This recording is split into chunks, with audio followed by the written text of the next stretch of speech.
ਸਤਿ ਸ਼੍ਰੀ ਅਕਾਲ ਸਾਰਿਆਂ ਨੂੰ। ਮੇਰੇ ਲਾਈਵ ਆਉਣ ਦੇ ਪਿੱਛੇ ਅੱਜ ਸਭ ਤੋਂ ਵੱਡਾ ਕਾਰਨ ਇਹ ਹੈ ਕਿ ਬਹੁਤ ਸਾਰੇ ਲੋਕੀ ਮੈਨੂੰ ਬਹੁਤ ਸਾਰੇ ਕਮੈਂਟਸ ਕਰ ਰਹੇ ਸੀਗੇ ਔਰ ਉਹ ਸਾਰਿਆਂ ਦਾ ਮੈਂ ਜਵਾਬ ਦੇਣਾ ਚਾਹੁੰਦੀ ਸੀਗੀ ਇਸ ਲਾਈਵ ਦੇ ਥਰੂ। ਸੋ ਬੇਸਿਕਲੀ ਜਿਹੜੀ ਕੱਲ ਮੈਂ ਸਪੀਚ ਦਿੱਤੀ ਹੈ ਔਰ ਜੋ ਮੈਂ ਸਪੀਚ ਦੇ ਵਿੱਚ ਬੋਲਿਆ ਹੈ ਔਰ ਉਹ ਸਪੀਚ ਦੇਣ ਵਾਸਤੇ ਨਾ ਤੇ ਮੈਨੂੰ ਕਿਸੇ ਕਿਸਾਨ ਜਥੇਬੰਦੀਆਂ ਨੇ ਕਿਹਾ ਔਰ ਨਾ ਹੀ ਮੈਨੂੰ ਕਿਸੇ ਨੇ ਪੋਲੀਟੀਕਲ ਪ੍ਰੈਸ਼ਰ ਦਿੱਤਾ, ਕਿਉਂਕਿ ਮੈਂ ਹਮੇਸ਼ਾ ਹੀ ਪੋਲੀਟੀਸ਼ੀਅਨਸ ਦੇ ਖਿਲਾਫ ਬੋਲਦੀ ਹਾਂ ਔਰ ਸ਼ੁਰੂ ਤੋਂ ਬੋਲਦੀ ਹਾਂ ਔਰ ਹੁਣ ਵੀ ਬੋਲੂੰਗੀ, ਅੱਗੇ ਵੀ ਬੋਲੂੰਗੀ ਔਰ ਹਮੇਸ਼ਾ ਸੱਚ ਬੋਲੂੰਗੀ ਔਰ ਸੱਚ ਦਾ ਸਾਥ ਹੀ ਦਊਂਗੀ। ਔਰ ਮੈਨੂੰ ਕਦੀ ਕਿਸੇ ਕਿਸਾਨ ਜਥੇਬੰਦੀ ਨੇ ਨਹੀਂ ਕਿਹਾ ਵੀ ਤੁਸੀਂ ਬੇਟਾ ਆ ਬੋਲੋ ਜਾਓ ਬੋਲੋ।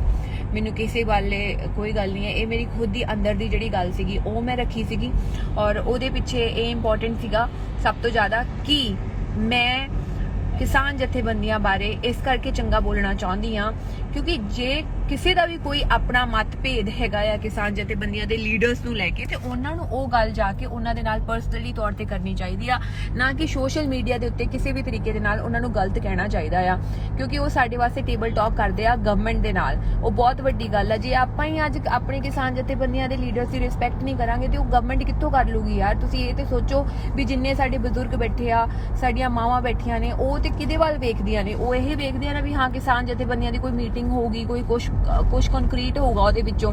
ਜੇ ਆਪਾਂ ਹੀ ਉਹਨਾਂ ਨੂੰ ਗਾਲਾਂ ਕੱਢਾਂਗੇ ਜਾਂ ਆਪਾਂ ਹੀ ਇਹੋ ਜਿਹੀਆਂ ਗੱਲਾਂ ਕਰਾਂਗੇ ਤੇ ਫਿਰ ਗਵਰਨਮੈਂਟ ਉਹਨਾਂ ਨੂੰ ਸੀਰੀਅਸ ਕਿਵੇਂ ਲਊਗੀ? ਆਪਣੀਆਂ ਚੀਜ਼ਾਂ ਕਿਵੇਂ ਸੌਰਟ ਆਊਟ ਹੋਣਗੀਆਂ? ਫਿਰ ਤੇ ਆਪਾਂ ਇੱਥੇ ਬੈਠੇ ਰਵਾਂਗੇ ਅਸੀਂ ਇਸੇ ਤਰੀਕੇ ਦੇ ਨਾਲ ਅੰਦੋਲਨ ਦੇ ਵਿੱਚ।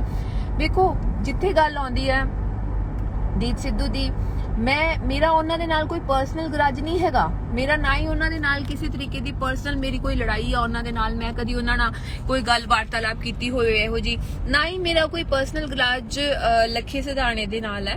ਮੈਂ ਤੇ ਹਮੇਸ਼ਾ ਹੀ ਉਹ ਸਾਡੇ ਨਾਲ ਚੱਲਿਆ, ਉਹਨਾਂ ਨੇ ਮੈਨੂੰ ਇੱਜ਼ਤ ਦਿੱਤੀ ਹੈ, ਮੈਂ ਉਹਨਾਂ ਨੂੰ ਇੱਜ਼ਤ ਦਿੱਤੀ ਹੈ। ਮੇਰਾ ਉਹਨਾਂ ਦੇ ਨਾਲ ਕਿਸੇ ਵੀ ਤਰੀਕੇ ਦਾ ਕੋਈ ਪਰਸਨਲ ਗਰਜ ਨਹੀਂ ਹੈ। ਭਾਵੇਂ ਤੁਸੀਂ ਦੀਪ ਨੂੰ ਇਹ ਗੱਲ ਪੁੱਛ ਲਓ ਮੇਰੀ ਉਹਦੇ ਨਾਲ ਕੀ ਲੜਾਈ ਹੈ ਵੱਖਰੀ ਕਿਸੇ ਵੀ ਤਰ੍ਹਾਂ ਦੀ, ਔਰ ਨਾ ਹੀ ਮੇਰੀ ਲੱਖੇ ਵੀਰੇ ਦੇ ਨਾਲ ਕੋਈ ਵੱਖਰੀ ਲੜਾਈ ਹੈ, ਉਹਨਾਂ ਨੂੰ ਪੁੱਛ ਲਿਓ। ਅਸੀਂ ਸਗੋਂ ਨਾਲ ਚੱਲਦੇ ਸੀਗੇ, ਬਟ ਵਿਚਾਰਾਂ ਦੇ ਤੁਹਾਡੇ ਮਤਭੇਦ ਵੱਖਰੇ ਹੋ ਸਕਦੇ ਆ, ਤੁਹਾਡੀਆਂ ਵੱਖਰੀਆਂ ਗੱਲਾਂ ਹੋ ਸਕਦੀਆਂ ਆ, ਤੁਹਾਡਾ ਵੱਖਰਾ ਸੋਚਣ ਦਾ ਤਰੀਕਾ ਹੋ ਸਕਦਾ ਆ, ਤੁਸੀਂ ਵੱਖਰਾ ਸੋਚ ਸਕਦੇ ਹੋ ਇੱਕ ਦੂਜੇ ਤੋਂ, ਹਨਾ।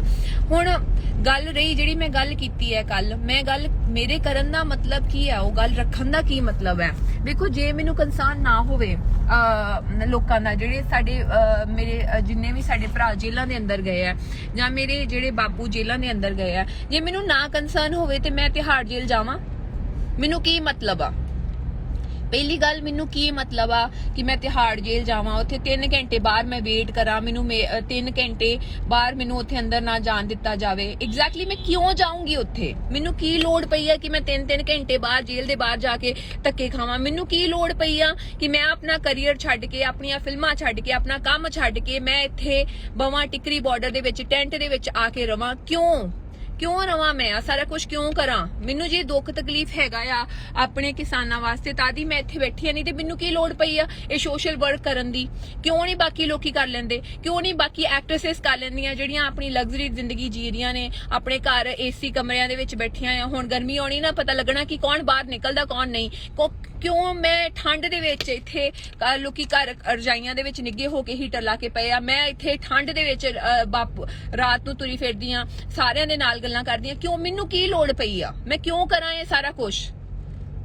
ਇਹ ਮੈਂ, ਜੇ ਕੋਈ ਇਨਸਾਨ ਚੰਗਾ ਕੰਮ ਕਰਦਾ ਤਾਂ ਦੋ ਗਾਲਾਂ ਕੱਢਦੇ ਹੋ ਤੁਸੀਂ ਲੋਕੀ, ਜੇ ਕੋਈ ਇਨਸਾਨ ਨਾ ਉੱਠ ਕੇ ਘਰੋਂ ਆਵੇ ਤਾਂ ਤੁਸੀਂ ਗਾਲਾਂ ਕੱਢਦੇ ਹੋ। ਮਤਲਬ ਇੱਕ ਬੰਦੇ ਦਾ ਨਾ ਮੋਰਲ ਵੈਲਿਊ ਜਿਹੜੀ ਆ ਨਾ ਅੰਦਰੋਂ ਟੁੱਟ ਜਾਂਦੀ ਆ। ਤੁਸੀਂ ਸੋਚਦੇ ਇੰਨਾ ਕਰਨ ਦੇ ਬਾਵਜੂਦ ਵੀ ਜਦੋਂ ਦਾ ਅੰਦੋਲਨ ਸ਼ੁਰੂ ਹੋਇਆ ਆ ਉਦੋਂ ਤੋਂ ਲੈ ਕੇ ਹੁਣ ਤੱਕ ਮੈਂ ਜੇ ਕਿਹਾ ਸੀਗਾ ਕਿ ਮੈਂ ਦਿੱਲੀ ਜਾਊਂਗੀ, ਮੈਂ ਦਿੱਲੀ ਆ ਕੇ ਬੈਠੀ, ਜਾਂ ਮੈਂ ਆਪਣੀ ਕਿਸੇ ਗੱਲ ਤੋਂ ਮੁੱਕਰੀ ਹੋਵਾਂ?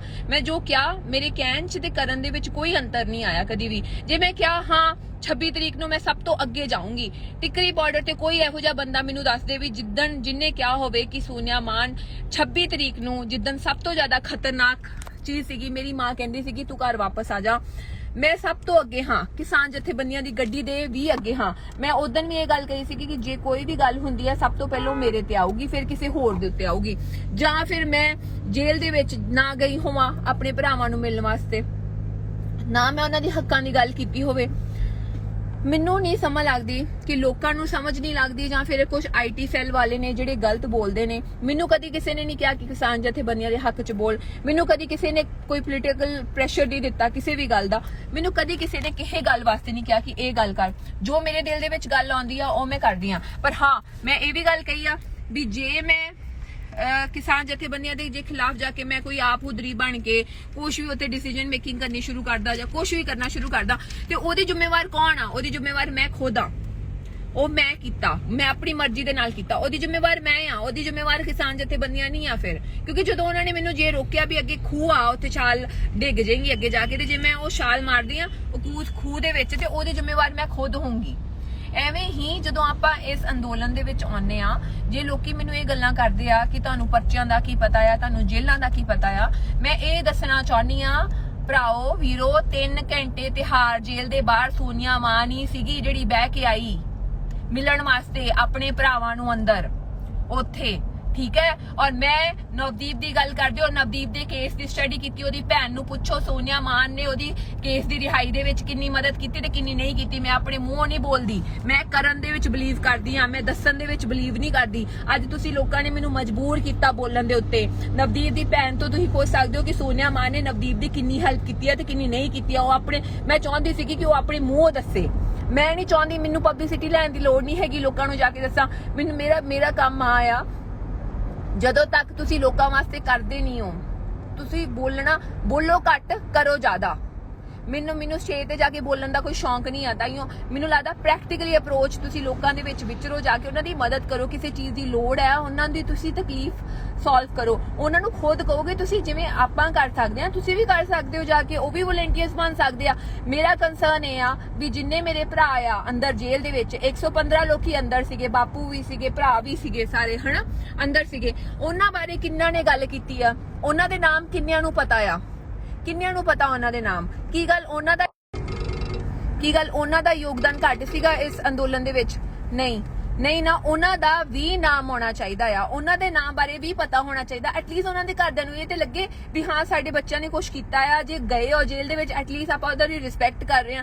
ਕਈ ਲੋਕੀ ਤੇ ਵਿਚਾਰੇ ਭਟਕ ਕੇ ਅੰਦਰ ਚਲੇ ਗਏ ਸੀਗੇ ਜਿਨ੍ਹਾਂ ਦਾ ਕੋਈ ਲੈਣਾ ਦੇਣਾ ਨਹੀਂ ਸੀਗਾ ਇਸ ਚੀਜ਼ 'ਚ, ਨਾ ਹੀ ਉਹ ਜਾਣਾ ਚਾਹੁੰਦੇ ਸੀਗੇ। ਆਪਾਂ ਨੂੰ ਉਹਨਾਂ ਦੀ ਵੀ ਰਿਸਪੈਕਟ ਕਰਨੀ ਚਾਹੀਦੀ ਆ ਵੀਰੇ। ਆਪਾਂ ਨੂੰ 24 ਘੰਟੇ, ਔਰ ਸਭ ਤੋਂ ਜ਼ਿਆਦਾ ਮੈਨੂੰ ਦੁੱਖ ਮਹਿਸੂਸ ਪਤਾ ਕਦੋਂ ਹੁੰਦਾ ਆ?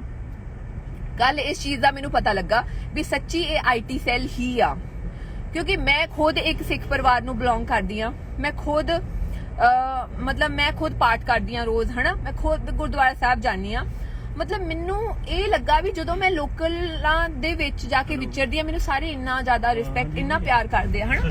ਜਦੋਂ ਆਪਾਂ ਆਈਟੀ ਸੈੱਲ ਦੀ ਗੱਲ ਕਰੀਏ, ਅਸੀਂ ਦੇਖਦੇ ਆ ਵੀ ਉੱਥੇ ਕੱਲ ਮੈਨੂੰ ਸਭ ਤੋਂ ਜ਼ਿਆਦਾ ਜਿਹੜੀ ਬੁਰੀ ਗੱਲ ਲੱਗੀ ਹੈ, ਉਹ ਸੰਤਾਂ ਦੀ ਫੋਟੋ ਕਿਸੇ ਨੇ ਲਾਈ ਹੈ, ਕਿਸੇ ਬੰਦੇ ਨੇ, ਔਰ ਉਹ ਮੈਨੂੰ ਗਾਲਾਂ ਕੱਢ ਰਿਹਾ ਹੈ ਬਹੁਤ ਹੀ ਗੰਦੇ ਤਰੀਕੇ ਦੇ ਨਾਲ। ਤੁਸੀਂ ਇਹ ਸੋਚੋ ਵੀ ਸੰਤਾਂ ਦੀ ਫੋਟੋ ਲਾ ਕੇ ਕੋਈ ਮੈਨੂੰ ਗਾਲਾਂ ਕੱਢ ਸਕਦਾ? ਤੁਸੀਂ ਆਪ ਦੱਸੋ। ਮੈਂ ਸੰਤਾਂ ਦੀ ਇੰਨੀ ਰਿਸਪੈਕਟ ਕਰਦੀ ਆ, ਉਹਨਾਂ ਨੇ ਆਪਣੀ ਸਾਰੀ ਜ਼ਿੰਦਗੀ, ਤਹਿ ਜ਼ਿੰਦਗੀ ਤੱਕ ਉਹਨਾਂ ਨੇ ਕੁੜੀਆਂ ਦੀ ਇੱਜ਼ਤ ਵਾਸਤੇ, ਕੁੜੀਆਂ ਦੀ ਰਿਸਪੈਕਟ ਵਾਸਤੇ ਉਹਨਾਂ ਨੇ ਸਾਰਿਆਂ ਨਾਲ ਲੜਾਈ ਕੀਤੀ ਹੈ, ਔਰ ਕੁੜੀਆਂ ਨੂੰ ਸਪੋਰਟ ਕੀਤੀ ਹੈ ਉਹਨਾਂ ਨੇ ਹਮੇਸ਼ਾ। ਮੈਂ ਖੁਦ ਕਹਿੰਦੀ ਆ, ਪਰ ਮੈਨੂੰ ਬਹੁਤ ਬੁਰਾ ਲੱਗਾ ਵੀ ਇਹੋ ਜਿਹੇ ਆਈਟੀ ਸੈੱਲ ਵਾਲੇ, ਆਰਐਸਐਸ ਵਾਲੇ, ਜਿਹੜੇ ਬੰਦਿਆਂ ਨੂੰ, ਜਿਹਦੇ ਬੰਦੇ ਦੇ ਖਿਲਾਫ ਮੈਂ ਬੋਲਦੀ ਪਈ ਆ, ਉਹਦੇ ਵਿੱਚ ਆਈਟੀ ਸੈੱਲ, ਆਰਐਸਐਸ ਵਾਲੇ ਜਿਹੜੇ ਆ ਕਮੈਂਟ ਕਰ ਰਹੇ ਆ। ਔਰ ਮੇਰੇ ਕੋਲ ਸਕਰੀਨਸ਼ਾਟਸ ਹੈਗੇ ਆ ਜਿਹਦੇ ਵਿੱਚ ਉਹਨਾਂ ਨੇ ਸੰਤਾਂ ਦੀ ਫੋਟੋ ਲਾਈ ਆ, ਥੱਲੇ ਇੰਨੀ ਗੰਦੀਆਂ ਗਾਲਾਂ ਕੱਢੀਆਂ ਹੋਈਆਂ ਨਾ, ਮੇਰੇ ਪੈਰਾਂ ਥੱਲੋਂ ਜ਼ਮੀਨ ਨਿਕਲ ਗਈ ਕਿ ਤੁਸੀਂ ਸੰਤਾਂ ਦੀ ਫੋਟੋ ਲਾਉਂਦੇ ਹੋ ਔਰ ਤੁਸੀਂ ਗਾਲਾਂ ਕੱਢਦੇ ਜੋ। ਮਤਲਬ ਜਾਂ ਤੇ ਤੁਸੀਂ ਫਿਰ ਉਹਨਾਂ ਦੀ ਗੱਲਾਂ ਤੇ ਨਹੀਂ ਚੱਲਦੇ ਵੀ ਉਹਨਾਂ ਨੇ ਆਪਣੀ ਸਾਰੀ ਜ਼ਿੰਦਗੀ ਕਾਹਦੇ ਵਾਸਤੇ ਦਿੱਤੀ ਸੀਗੀ, ਉਹਨਾਂ ਦੀ ਜ਼ਿੰਦਗੀ ਉਹਨਾਂ ਦੇ ਕਹਿਣ ਤੇ ਚੱਲੋ। ਫਿਰ ਐਟਲੀਸਟ ਤੁਸੀਂ ਕਿਸੇ ਬੰਨੇ ਤੇ ਲੱਗੋ। ਜੇ ਤੁਸੀਂ ਮੰਨਦੇ ਹੋ ਵੀ ਤੁਸੀਂ ਸੰਤਾਂ ਨੂੰ ਮੰਨਦੇ ਹੋ, ਸੰਤ ਤੇ ਕਹਿੰਦੇ ਸੀਗੇ ਧੀ ਭੈਣ ਦੀ ਇੱਜ਼ਤ ਕਰੋ, ਪਾਠ ਕਰੋ, ਗੁਰਬਾਣੀ ਪੜੋ, ਤੁਸੀਂ ਵਿਚਾਰਧਾਰਾ ਤੇ ਉਹ ਰੱਖੋ ਐਟਲੀਸਟ। ਫਿਰ ਮੈਨੂੰ ਪੱਕਾ ਪਤਾ ਲੱਗ ਗਿਆ ਵੀ ਇਹ ਜਿਹੜੇ ਫੇਕ ਲੋਕੀ ਆਈਟੀ ਸੈੱਲ ਵਾਲੇ ਆ ਨਾ, ਮੈਂ ਚਾਹੁੰਦੀ ਆ ਜਿੰਨੇ ਮੇਰੇ ਨਾਲ ਜੁੜੇ ਆ, ਜੇ ਮੇਰੇ ਕਮੈਂਟ ਸੈਕਸ਼ਨ ਦੇ ਵਿੱਚ ਆਈਟੀ ਸੈੱਲ ਵਾਲੇ ਗੰਦੇ ਕਮੈਂਟਸ ਕਰ ਰਿਹਾ, ਤੇ ਜੇ ਤੁਸੀਂ ਮੇਰੀ ਰਿਸਪੈਕਟ ਕਰਦੇ ਹੋ, ਤੁਸੀਂ ਉਹਦਾ ਜਵਾਬ ਵੀ ਦੇ ਸਕਦੇ ਹੋ। ਉਹਦਾ ਅੱਗੋਂ ਜਵਾਬ ਦੇਣਾ ਬਣਦਾ ਆ ਤੁਹਾਡਾ। ਮੈਂ ਕੱਲੀ ਉਹਨਾਂ ਦਾ ਜਵਾਬ ਮੈਂ ਕੱਲੀ ਸਾਹਮਣਾ ਨਹੀਂ ਕਰ ਸਕਦੀ ਇਹ ਸਾਰੀਆਂ ਗੱਲਾਂ ਦਾ। ਮੈਨੂੰ ਤੁਹਾਡੇ ਸਾਰਿਆਂ ਲੋਕਾਂ ਦੀ ਸਪੋਰਟ ਚਾਹੀਦੀ ਆ। ਜੇ ਮੇਰੀ ਮੋਰਲ ਸਪੋਰਟ ਵਾਸਤੇ ਜੇ ਤੁਸੀਂ ਮੇਰਾ ਸਾਥ ਦੇਣਾ ਚਾਹੁੰਦੇ ਹੋ, ਜੇ ਤੁਸੀਂ ਮੇਰਾ ਨਹੀਂ ਸਾਥ ਦੋਗੇ, ਮੇਰੀ ਖੁਦ ਦੀ ਮੋਰਲ ਸਪੋਰਟ ਕਿਸੇ ਨਾ ਕਿਸੇ ਟਾਈਮ ਦੇ ਉੱਤੇ ਤੇ ਡਗਮਗਾ ਜਾਊਗੀ। ਕਿਸੇ ਨਾ ਕਿਸੇ ਟਾਈਮ ਤੇ ਮੈਂ ਵੀ ਸੋਚੂੰਗੀ ਕਿ ਮੈਂ ਵੀ ਸਾਰਾ ਕੁਝ ਛੱਡ ਕੇ ਇੱਥੇ ਬੈਠੀ ਆ, ਮੈਂ ਆਪਣੇ ਪੱਲਿਓਂ ਸਾਰੀਆਂ ਚੀਜ਼ਾਂ ਲਾ ਕੇ ਮੈਨੂੰ ਕੀ ਲੋੜ ਆ। ਫਿਰ ਮੈਂ ਵੀ ਸੋਚੂੰਗੀ ਚਲੋ ਠੀਕ ਆ। ਫਿਰ ਇਸੇ ਤਰੀਕੇ ਦੇ ਨਾਲ ਸਾਰਿਆਂ ਦੀ ਜੇ ਮੋਰਲ ਸਪੋਰਟ ਐਵੇਂ ਡਾਊਨ ਜਾਊਗੀ, ਸਾਰੇ ਆਪਣੇ ਘਰ ਚਲ ਜਾਣਗੇ, ਆਪੋ ਆਪਣਾ ਕੰਮ ਕਰਨਗੇ, ਕੋਈ ਕਿਸੇ ਵਾਸਤੇ ਆਵਾਜ਼ ਨਹੀਂ ਚੁੱਕੂਗਾ, ਕੋਈ ਕਿਸੇ ਵਾਸਤੇ ਨਹੀਂ ਆਊਗਾ। ਸੋ ਇਸ ਟਾਈਮ ਤੇ ਜੇ ਤੁਸੀਂ ਘਰੇ ਵੀ ਬੈਠੇ ਹੋ, ਜੇ ਤੁਸੀਂ ਸਪੋਰਟ ਕਰਦੇ ਹੋ, ਤੁਹਾਨੂੰ ਐਟਲੀਸਟ ਮੋਰਲੀ ਸਾਨੂੰ ਸਪੋਰਟ ਕਰਨ ਦੀ ਲੋੜ ਆ।